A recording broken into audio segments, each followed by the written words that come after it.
그러니까 옛날 분들은 중국 사람을 중국인이라고 안 불렀죠. 떼놈이라고 불렀어요. 일본 사람은 쪽발이라고 불렀어요. 쪽발이. 쪽발이가 뭔지 알아요? 예. 이렇게 발이 쭉 갈라져 있었고, 그 버선 같은 거 신는 걔네는 이렇게 된 버선을 신어요. 이렇게 발이 갈라질 때 쪽발이라고 불렀는데 하도 우리가 그 인간들한테 당한 게 많아갖고, 그죠? 예. 5천 년 역사상 너무 많이 그냥 그 인간들한테 고생을 많이 해서 우리가 그 사람들을 부를 때 곱게 말이 안 나가죠. 이 민족성이 민족성이. 자, 그래서 유머도 과거에 들어보셨나 모르겠는데 그런 유머들도 있었어요. 한국 사람, 일본 사람, 중국 사람을 돼지우리에다가 다 같이 집어넣은 거예요. 근데 깨끗하기로 소문난 일본 사람이 제일 먼저 못 버티고 뛰쳐나왔어요. 너무너무 더럽다고. 너무 더럽습니다. 이러고. 그리고 조금 있다가 한국 사람이 또 뛰쳐나왔어요. 아우, 내가 진짜 도저히 못 이겠다 저거더라고.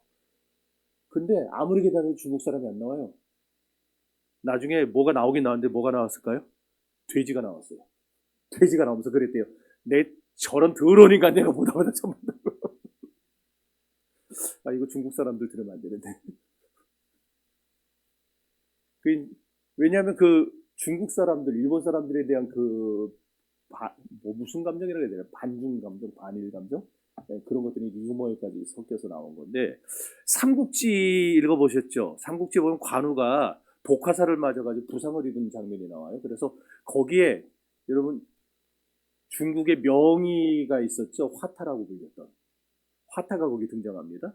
그래서 화타가 관우의 이제 지금으로 치면 외과 수술이에요. 이렇게 살을 째고 뭐 잘라내고 뭐 화살 독을 긁어내고 하는 그 외과 수술을 하는데 그 수술하는 동안에 뭐 마취가 없잖아요. 그 당시는 아마 피가 한 대야가 쏟아져 나오고 콸콸콸콸.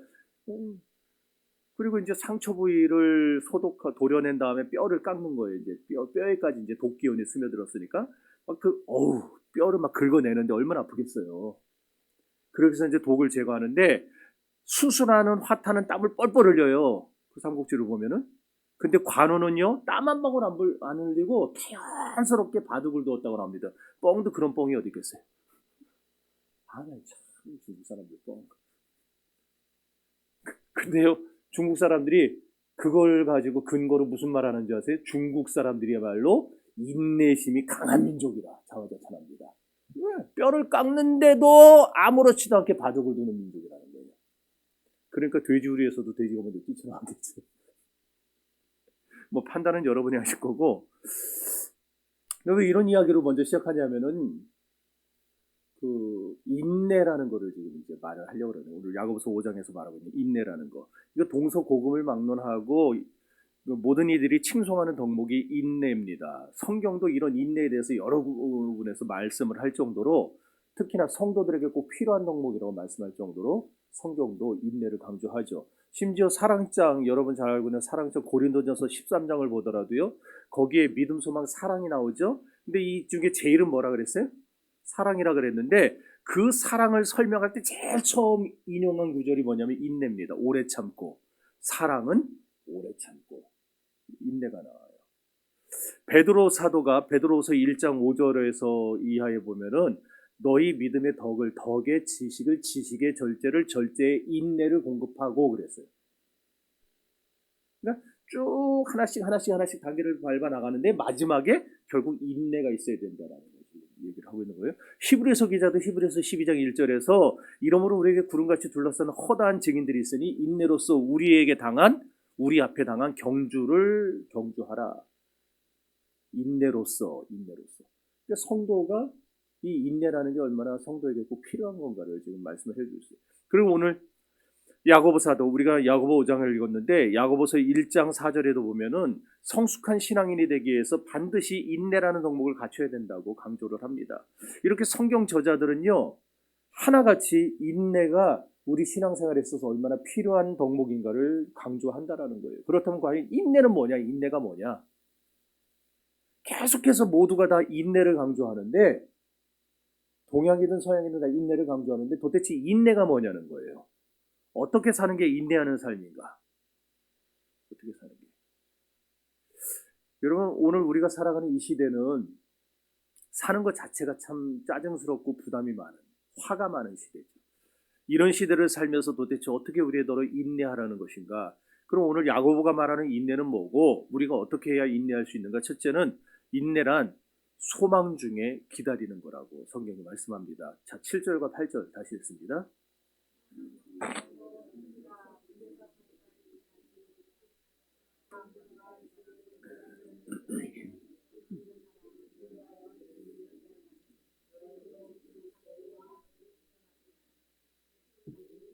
자, 여기 세 번이나 뭐라고 했어요? 길이 참고. 길이 참고. 야고보 사도가 지금 이 말씀을 누구한테 한 거냐면은 지금 불의한 부자들이 있는데 불의해요, 이 사람들은. 그 사람들에게 억울함을 당하고 불이익을 당하는 자들이 있는데 그들이 누구냐? 대부분 성도들이에요. 불의한 부자들에게 굉장한 불이익을 당하고 있는 성도들을 보면서 그 불이익 앞에 얼마나 화가 나겠어요.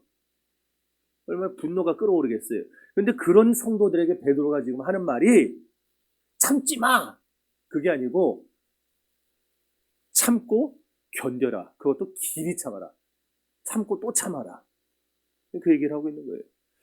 여기서 말하는 이 참으라는 단어는 그냥 단순히 이악 물고 견디는 걸 말하는 건 아닙니다. 기다리면서 견디는 거예요. 기다리면서. 그렇다면 무엇을 기다리며 무엇을 기다리라는 말인가? 그리스도의 재림의 날을 소망하며 기다리라는 말이에요. 그러니까 우리 그리스도인들은 주님이 이 세상에 다시 오시는 그때까지 우리는 참고 또 참고 또 참고, 참 어려운 이제 요구를 우리에게 하고 있는 거예요. 참으라. 여러분 참고 계십니까? 노력하고 있어요? 참 그나마 잘하고 있어요. 참아라. 참 힘든 요구를 하고 있어요. 사실 초대교회 당시에 주님의 재림은요, 참 엄청난 의미가 있었죠. 1세기 그리스도인들은 예수님처럼 십자가에 달려서 온몸에 물과 피가 말라 죽어가는 형벌을 당했습니다. 콜로세움에서 그 사자들이나 맹수들의 밥이 되기도 했고요. 때로는 검투사들의 칼날에 난자당해서 죽는 일도 많았습니다.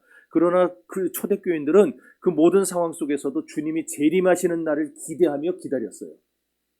죽어가는 순간까지 그들은 인내하며 기다렸다라는 거예요. 어떻게 그럴 수 있었는가? 그들이 그렇게 할 수 있었던 것은 딱 하나밖에 없습니다. 이 세상에서 당하는 모든 고통과 고난은 장차 찾아올 새하늘에 그리고 새 땅의 영광에 비해 보니까 아무것도 아니라는 걸 그들이 알았기 때문에. 그럼 오늘 우리가 참지 못하는 이유는 뭘까요? 우리는 알지 못해서요. 우리가 당하는 이 어려움들이 저 훗날 우리에게 찾아올 하늘의 영광과 그 놀라운 존귀함에 비할 때 지금 당하는 고통은 아무것도 아니라는 사실을 그냥 알고는 있는데, 머리로 알고 지혜로 지식으로 알고는 있는데 우리가 그것을 참 믿지 못하기 때문에 우리가 참지 못한다고 결론에 나올 수 있는 거예요. 성도 여러분, 영광이 그날이 올 때에 우리의 눈에서 분명히 예수님이 약속하신 요한계시록에서 너희 눈에서 눈물을 닦을 것이고 근심이 사라질 것이고 고통과 슬픔이 사라지고, 그리고 우리에게 약속한 것이 무엇입니까? 하나님의 품 안에 안겨 영원토록 그 안에서 기쁨을 누리며 왕노릇하게 될 것이다. 이 약속을 우리에게 주셨어요. 그러므로 오늘 저와 여러분도 그날을 기대하면서 그날의 영광을 기다리면서 인내할 줄 알아야 할 것입니다. 저나 여러분이나 인내해야 돼. 인내. 오래 참을 수 있는 그런 우리가 될 수 있기를 바랍니다.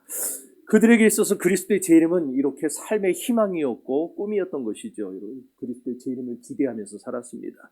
성도들에게 있어서 이 기다림은 그만한 가치가 있는 기다림이었고 소망이 있는 기다림이었던 거예요. 초대교인들은요, 어쩔 수 없어서 한탄하면서 기다린 게 아니고 기대와 감격 속에서 주님의 재림을 기다렸습니다. 무엇을 먹을까, 무엇을 마실까, 무엇을 입을까 불안해하면서 기다린 게 아니고 마음을 강하게 하고 담대히 하며 그날을 기다렸습니다. 지금은 내 뜻대로 안 되고 지금은 모든 것이 다 내가 원하지 않는 방향으로 흘러갈지라도, 그러나 그날이 오면 주께서 나의 눈에서 눈물을 닦으실 것을 그들은 바라보며 기다리며 인내했던 것입니다. 그래서 야고보 사도가 오늘 본문 8절에서 너희도 길이 참고 마음을 굳게 하라. 이처럼 소망 중에 기다리는 게 바로 인내의 첫 번째 요소라는 것이에요. 그럼 오늘 우리는 어떻습니까? 기다릴 줄 아는가? 솔직히 그 질문 앞에 우리가 예라고 답할 수 있는 사람이 얼마나 될까 궁금합니다. 저도 잘 못 기다려요.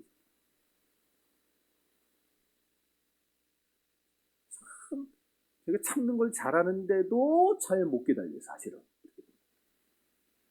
여러분들은 어때요? 잘 기다립니까? 잘 참습니까? 옛날에 우스운 얘기 같지만은 옛날에 사진 우리 어른들 세대는 요즘 같은 디카가 없었잖아요. 디지털 카메라가. 그땐 필름 카메라잖아요. 저는 너무너무 제가 와닿게 봤던 게 응답하라 1988이라고. 아세요 드라마? 응답하라 1988? 거기 보면 덕선이가 수학여행 가는데 집안의 가부가 카메라였어요 그때. 아버지가 카메라를 막 달달달달 떨면서 내주면 이놈 자신의 이거 잃어버리기만 해보라고 막. 근데 가서 그냥 바로 그날로 잃어버려요 걔가. 근데 거기 필름 카메라 나가지고 필름 딱 찍는데 얼마나 그거 맡기면은 며칠씩 걸렸어요 그때 인화하려면은. 기억나세요? 그런데 요즘에는 우리가 며칠씩 못 기다리죠. 네. 뭐 벌써 뭐 그런 필름 인화해주는 집들은 뭐 없어진 지 오래됐지만 이제 몇 개 남아있는 그런 집들도 보면은 예전에 1시간 기다리면 나오는 그런 집이 탁 나오니까 사람들이 죄다 걸로 다 옮겼었어요. 근데 1시간도 이제 길어요. 15분 만에 인화해주는 집을 찾아요. 참 못 기다려요, 못 기다려. 교차로에서 정차해서 기다리다가 이제 초록색 불이 들어오면 출발하죠. 근데 보통 초록색 불이 들어와도 한 1초, 2초 참았다 출발해야 돼요. 왜냐하면 저쪽에서 신호 어기고 확 달려오는 것들이 있어갖고 사고 안 날려면 1초, 2초 기다렸다 출발하는 게 제일 현명한 건데, 근데 우리나라 사람들은 1초, 2초 안 참죠. 뒤에서 난리 쳐요. 나는 오늘 우리 부흥사에 신년할에 있어서 아침에 가는데 아니 앞에 택시가 이렇게 나는 이쪽으로 해서 호텔로 들어가야 되고 택시가 이쪽 차선을 이게 선을 물고 2개 차선을 하고 있는 거예요. 그러니까 난 못 가잖아요. 기다리고 있었어요. 근데 내 뒷차가 계속 빵빵거리는 거예요. 난 처음에 난 되게 왜 저러나 이 앞에 상황을 못 보나 하도 빵빵거려갖고 창문을 내가 또 성질이 또 그렇잖아요. 창문을 열고 보통 사람 같으면은 그냥 가만히 있을 때 저한테 창문 열고 내다봐서 뭐 하는 거냐고.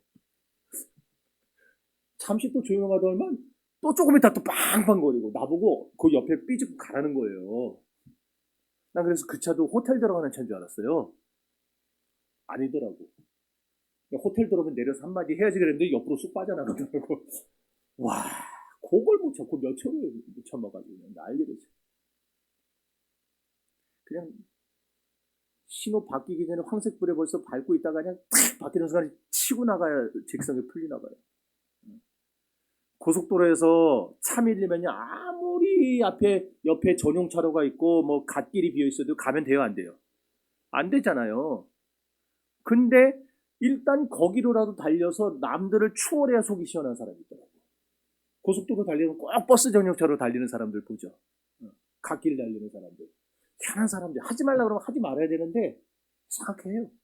여기 금천문화체육센터인가 요 앞에 위에 우리 거기 다니시는 분들도 있죠. 거기 횡단보도 있어요. 횡단보도에서요 딱 서 있잖아요. 제가 왜 서 있겠어요 거기에? 신호 기다리는 거예요. 야, 애고 어른이고 노인이고 10명 중에 한두 명만 지킬까? 그냥 가는 거예요. 차 안 온다고 하고 차 와도 가고 네가 서라고 그거예요.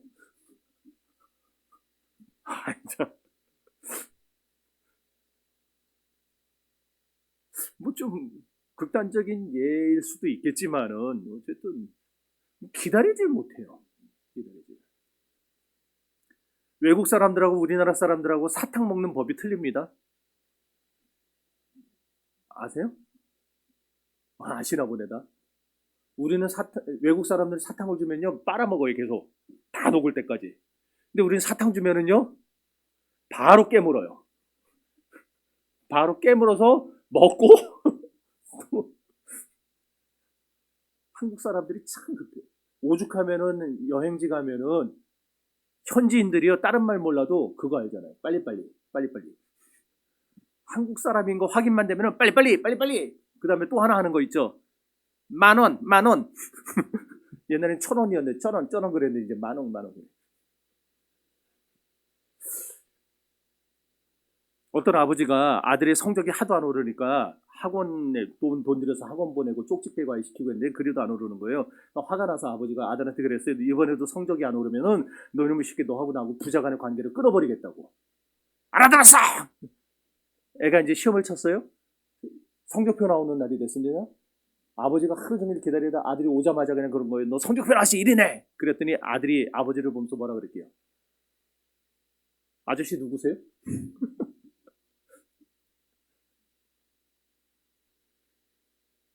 뭔 말인지 모르시는 거예요, 지금. 부자 간의 관계를 끊는다 그랬잖아요. 그러니까 성적이 안 나온 거야. 안 나오니까 집에 오자마자 아버지가 성적표 내놔. 그러니까 아저씨 누구세요? 물론 이런 조급함이 끼친 유익도 있어요. 우리나라 사람들이 조급함이 인터넷 세계 강국을 만들었죠. 그리고 막 건설이든 뭐든 어쨌든 이 짧은 시간 안에 6.25 전쟁 이후에 완전 초토화된 나라에서 이 짧은 시간 내에 이만한 경제대국을 이룬 나라가 없어요.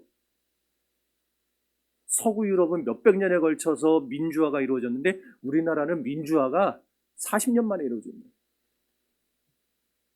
이 빨리빨리가 그런 유익한 것도 끼치긴 하지만 그래서 지금 메이드 인 재팬이 과거에는 20년 전만 해도 일본 제품이 전 세계를 제가 90년대 초중반에 그 남미에 이제 직장 배 타고 남미에 가면은요 칠레하고 그때 브라질을 이렇게 갔었는데 거기에 우리나라 제품은 없었어요. 삼성, LG는요 거의 없어요. 죄다 일본의 소니, 사니오, 뭐 그다음에 파나소닉 이런 것들 그냥 차들도 다 일본 차들이고. 근데 지금은요 해외 나가면은요 LG하고 삼성이 다 제일 중요한 데 잡혀 있어요. 그죠? 메이드 인 코리아를 지금 전 세계에 알리게 된 것도 뭐 빨리빨리 정신이라고 하는데 어쨌든 그런 것도 있긴 하지만 근데 여러분 가만히 생각해 보세요. 그런 게 세상에선 통할지 모르는데 신앙의 세계에서는 사실 이 빨리빨리 정신이 전혀 통하지 않아요. 신앙은 하루아침에 성장하는 게 아닙니다. 신앙은 하루아침에 성숙해지는 게 아니에요. 여러분 꽃샘추위가 지나가야 꽃망울이 터지는 겁니다. 이제 2월 되면은 서서히 꽃망울이 하나씩 올라오기 시작할 거예요. 그리고 3월 되면 이제 터질 겁니다. 가만히 관찰해 보세요, 이제. 그럼 꽃샘추위가 지나가야 걔네들이 꽃망울 터지지 꽃샘추위 오기 전에는 날씨가 미쳐갖고 갑자기 뭐 겨울인데 영상 뭐 10도 뭐 10몇 도 이렇게 올라가면 애들이 정신 못 차리고 터지기는 하지만 그렇지 않으면은 애들이 꽃샘추위 전에는 절대 꽃망울 안 터뜨려요. 지나가야 돼요. 그리고 태양이 물러가요. 뜨거운 혹서의 태양이 물러가요. 가을에 결실이 맺혀지는 것처럼. 이게 자연의 법칙이잖아요. 이런 자연의 법칙처럼 신앙의 법칙도 우리가 기다림이 있어야 열매가 맺히는 겁니다. 그래서 시편 126편인가요? 거기서 울며 씨를 뿌리러 나가는 자는 기쁨으로 단을 거두리니 뿌리고 기다려야 되는 거예요. 뿌리고 기다려야 열매가 맺히는 겁니다. 그래서 오늘 이 시대가 기다리지 못하는 시대고 모두가 다 조급해가지고 막 계속 채근하고 몰아붙이는 시대지만 이런 때에 살고 있는 우리들은 그런 거에 우리가 젖지 말고 하나님의 때에 하나님이 역사하실 걸 기다리면서 오늘의 어려움 속에서 소망을 품고 살아가야 합니다. 인내하며 살아가야 한다는 얘기입니다. 그 그리스도인들이 인내하는 모습들을 보여줘야 됩니다. 성경을 보면 우리 믿음의 선조들이 다 그랬어요.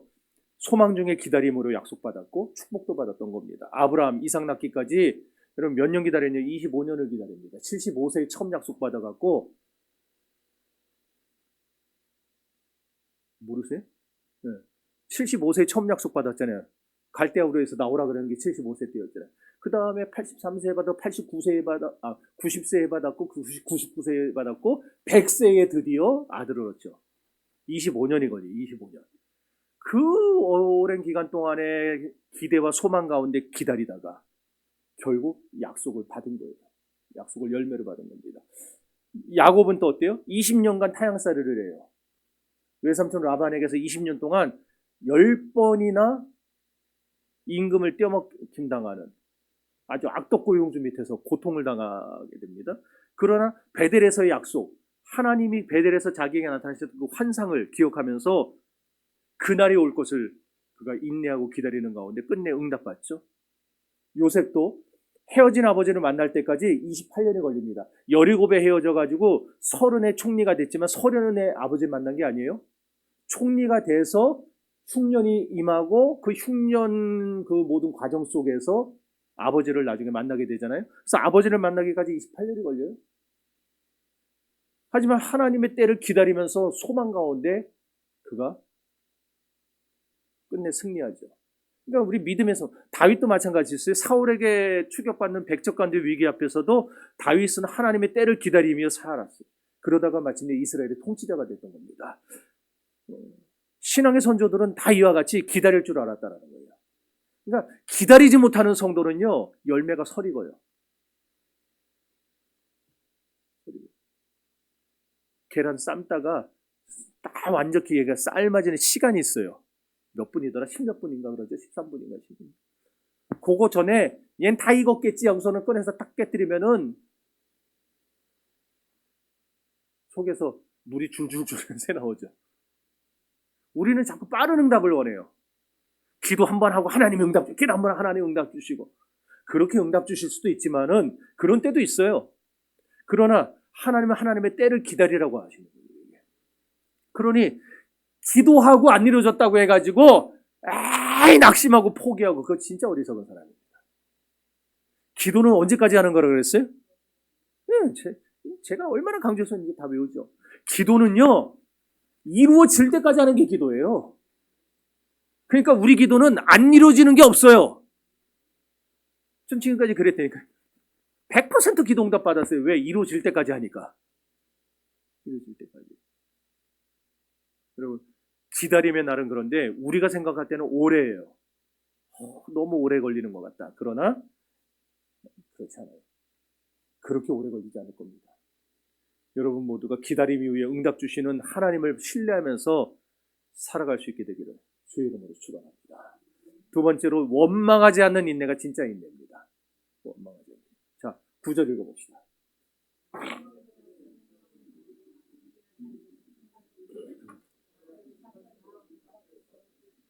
아멘. 우리가 기다리는 중에 문제는 뭐냐? 원망이 있다라는 거예요. 남을 원망할 때가 있어요. 그나마 신앙인들은 좀 잘 참는 법이지만, 잘 견디는 법이지만 세상 사람들은 손해를 절대 안 참죠. 손해보는 거 절대 안 참습니다. 영국의 유명한 시인이 있어요. 바이런이라고 하는 시인이 있어요. 그 시인이 시를 썼는데 시가 뭔지 아세요? 복수란 얼마나 달콤한 것이냐. 그게 시예요. 복수란 얼마나 달콤한. 세상 사람들은요, 복수를 해야 그냥 직성이 풀리는 거예요. 6.25 때 군인들이 며칠 이제 서울을 수복하고 이제 평양을 향해 진격하다가 민가에서 민박을 하게 됐어요. 그 민가에 있는 동안에 동네 꼬마를 품삯을 주고서 이제 고용을 한 겁니다. 이제 한 며칠 그래도 정비하고 하는 과정에서 이제 후발 때도 와서 합류를 해야 되고 하니까 이제 자기들 그 뭐 빨래도 시키고 청소도 하고 그런 거 하려고 꼬마애를 고용을 했는데 이 꼬마애가 얼마나 성격이 좋은지 늘 싱글벙글하고 막 콧노래 부르고 그래요. 그래서 이 군인들이 좀 짓궂은 장난을 치는 겁니다. 꼬마가 잘 때 꼬마의 나무 고무신에다가 못을 박아놨어요. 마룻바닥에다 못줄을 박아놨어요. 아침에 가가 일어나서 딱 신발 신고 가려고 그러면 안 베겨져서 앞으로 꼬꾸라지게 만들고 그거 보면 웃는 거예요. 재밌다 깔깔 웃어요. 근데 꼬마가 화를 안 내요. 한 번은 청소하는 방에다가 기름칠을 해놨어요. 아주 참 나쁜 군인들이죠. 근데 꼬마가 그것도 화를 안 내요. 한 번은 꼬마가 지나가는 길목에 양동에다가 물 이렇게 해서 끈으로 묶어놔서 지나갈 때 막 물벼락을 맞게 했어요. 근데도 꼬마가 화를 안 내고 계속 웃기만 하는 거예요. 나중에는 이 군인들이 탐복한 겁니다. 이 꼬마의 인내와 참을성에. 그래서 꼬마를 불러놓고서는 다시는 그런 나쁜 짓 하지 않겠다고 약속을 했는데 그때 이 꼬마가 그렇게 대답을 했대요. 아저씨들 정말 다시는 제 신발에 못줄도 안 하고 방바닥에 기름칠도 안 하고 그러실 거냐고. 안 하겠다고. 그랬더니 얘가 뭐라 그랬냐면은 그럼 저도 다시는 아저씨들 먹는 국에다가 침 안 뱉을게요.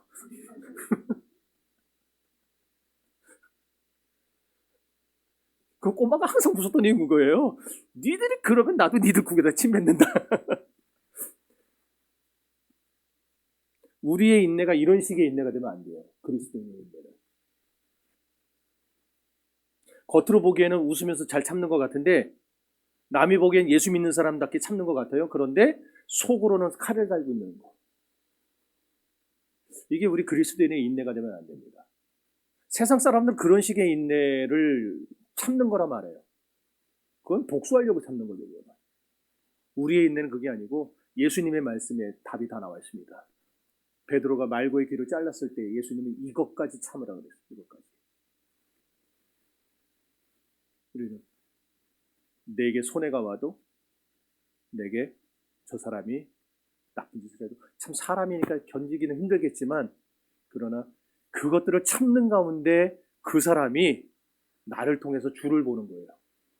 나를 통해서 주를 봐요. 똑같이 싸우고 똑같이 해코지하고 똑같이 그들에게 보복하고 그러면 어떻게 나를 통해서 하나님을 볼 수 있겠습니까? 인내하는 거. 그러므로 참는 것 같으나 속에서 칼을 가는 것은 인내가 아니에요.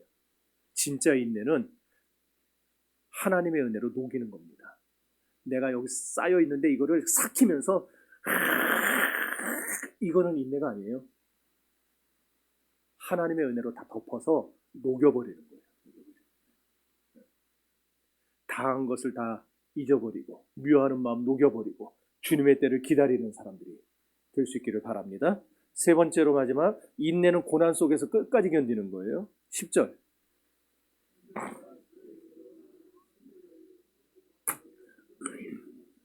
아멘. 여기 고난을 견딘다. 이 헬라어 단어 쓴 고난을 마주보며 참는다라는 뜻이 있어요. 고난을 마주보며 참는다. 다시 말해 인내는 뭐냐? 본질적으로 고난을 수반한다는 겁니다. 그러니까 고난이 없는 인내는 없는 거예요. 고난을 통과하니까 인내라는 말을 쓰는 거예요. 여러분 고난을 끝까지 참고 견디는 게 인내입니다. 지금 야고보가 이 말씀을 누구에게 하고 있다 그랬어요? 환난과 핍박 가운데서 신앙적으로도 물질적으로도 말할 수 없는 고난을 겪는 초대교인들에게 하고 있어요. 지금 그들은 신앙을 지키기 위해서 고향을 떠나 타국에서 유리방황하고 있습니다. 온갖 불이익을 당해 경제적인 고통을 당해 하루하루를 힘겹게 살아가고 있습니다. 그런 그들에게 야고보는 욥의 예를 들어가면서 선지자들의 예를 들어가면서 인내할 것을 말하고 있는 거예요. 욥의 고난은 여러분 다 아시죠? 자식 10명이 생태 같은 자식 10명이 다 죽었어요. 아내는 저주하며 떠나갔고 그나마 친구라는 것들이 찾아와서 위로하기는커녕 속을 뒤집어놨습니다. 재산 다 잃었어요. 온몸에는 악창이 나가지고 막 기왓장으로 벅벅 긁어대고 피가 나는데도 가려워서 견딜 수가 없는 그 상황입니다. 그 상황에 있는 성도들에게 참으라. 여러분이 지금 그 상황인데 제가 여러분에게 신방 가서 참으십시오. 그렇게 설교를 하고 있는 거예요. 어떻게 받아들이시겠어요? 오래전에 제 아는 목사님이 은행도 독이 오른다는 거 아시죠? 은행을 어떻게 만졌는지 독이 올랐어요. 그래서 이게 좀 심해가지고 병원에 입원을 했어요. 병문안을 갔는데 아니 긁고 피가 나는 게 보이는데도 계속 긁고 있더라고. 못 멈춰 막 얘기하는 동안에도 계속 긁고 막 손을 다 매놨으면 좋겠어요. 계속 긁어요. 네? 오도 올라가지고 은행에 그분이 그때 그 얘기를 했어요. 내가 이제야 목사님 황 목사님 내가 이제야 욥의 고난을 내가 이해했습니다. 그러더라고요. 네, 속으로 욥은 기아장으로 긁었다고. 손으로 긁는 게 아니라 기아장으로 긁었다고. 근데 그분이 그 말이 어떻게 했나요? 이제야. 여러분 예레미야 선지자는요 아무 이유 없고요 하나님의 말씀을 전한다는 이유로 붙잡혀서 톱으로 썰려 죽었어요. 하나님의 말씀 전한다고 붙잡혀서 톱으로 썰려 죽었다니까. 반이 잘려갖고. 에스겔은요 아내가 죽었어요. 에스겔은요 아내가 죽었는데 울지도 못했고요 장사도 못 지냈어요.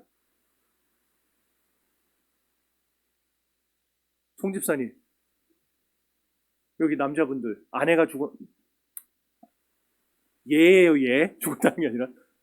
근데 우리 와이프가 죽었는데 내가 곡도 못하고 울지도 못하고 장사도 못 지내게 하고.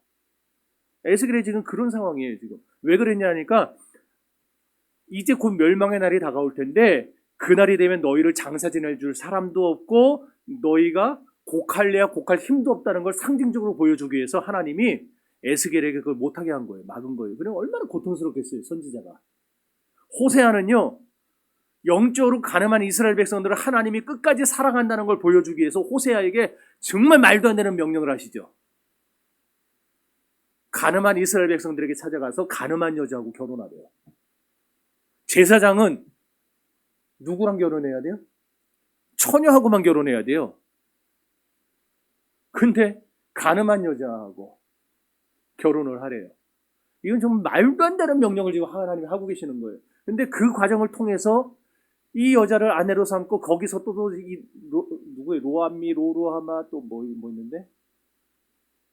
뭐죠? 로암미, 로루하마 하나 더 있는데 꼭 이렇게 하나씩 까먹어. 요새 자꾸 머리가 빠가가 돼가고 그런 걔네들 이름이 뭔지 다 아시잖아요. 예. 정말 형편없는 자식들을 낳아요. 그 모든 고통을 호세아가 다 당하는 거예요. 그들만 그런 게 아니죠. 그 외에 성경에 나온 선지자들도 보면은요, 주님의 백성들이 돌에 맞아 죽고 칼에 찔려 죽고 십자가 달려 죽고 이 뭐 하는 거 주의 백성 고난 없이 살았던 사람들, 믿음의 사람들이 한 사람도 없었던 겁니다. 진짜 고난 없이 산 성도들은 없었어요. 그러니까 지금 여러분이 고난 당하고 있습니까? 그럼 그게 당연한 거예요. 다만 그 고난이 나를 위한 고난이냐 주를 위한 고난이냐가 이제 중요한 거겠죠. 주님을 위하여 당하는 고난을 두려워하지 마십시오. 이 선지자들과 주님의 백성들이 고난 가운데서 한결같이 그 고난을 이겨내고 두려워하지 않고 인내하며 견뎌내고 결국 승리를 얻었던 것 같이 오늘 저와 여러분이 지금 고난의 현장을 통과하고 있다면은 그 고난은 여러분만 받는 것이 아니고 우리 믿음의 선진들이 다 받았던 겁니다. 그리고 우리 또한 그 고난을 통과할 때 영광의 면류관을 받게 됩니다. 그러니 여러분이 지금 고난을 통과하고 있다면은 원망하지 말고 끝까지 소망을 가지고 인내하면서 이겨낼 수 있기를 바랍니다. 진주는 고통의 산물이에요. 모래 한 알이 부드러운 조개살에 박혀서 상처를 내면은요, 조개가 그 상처를 아물게 하려고 진액을 토해내는데 그게 감싸고 계속 몇백 번을 감싸면 진주가 하나 탄생합니다. 그래서 진주가 비싼 거예요, 천연 진주가. 걔는 뭐 금보다 비싸고 다이아몬드보다 비싸요.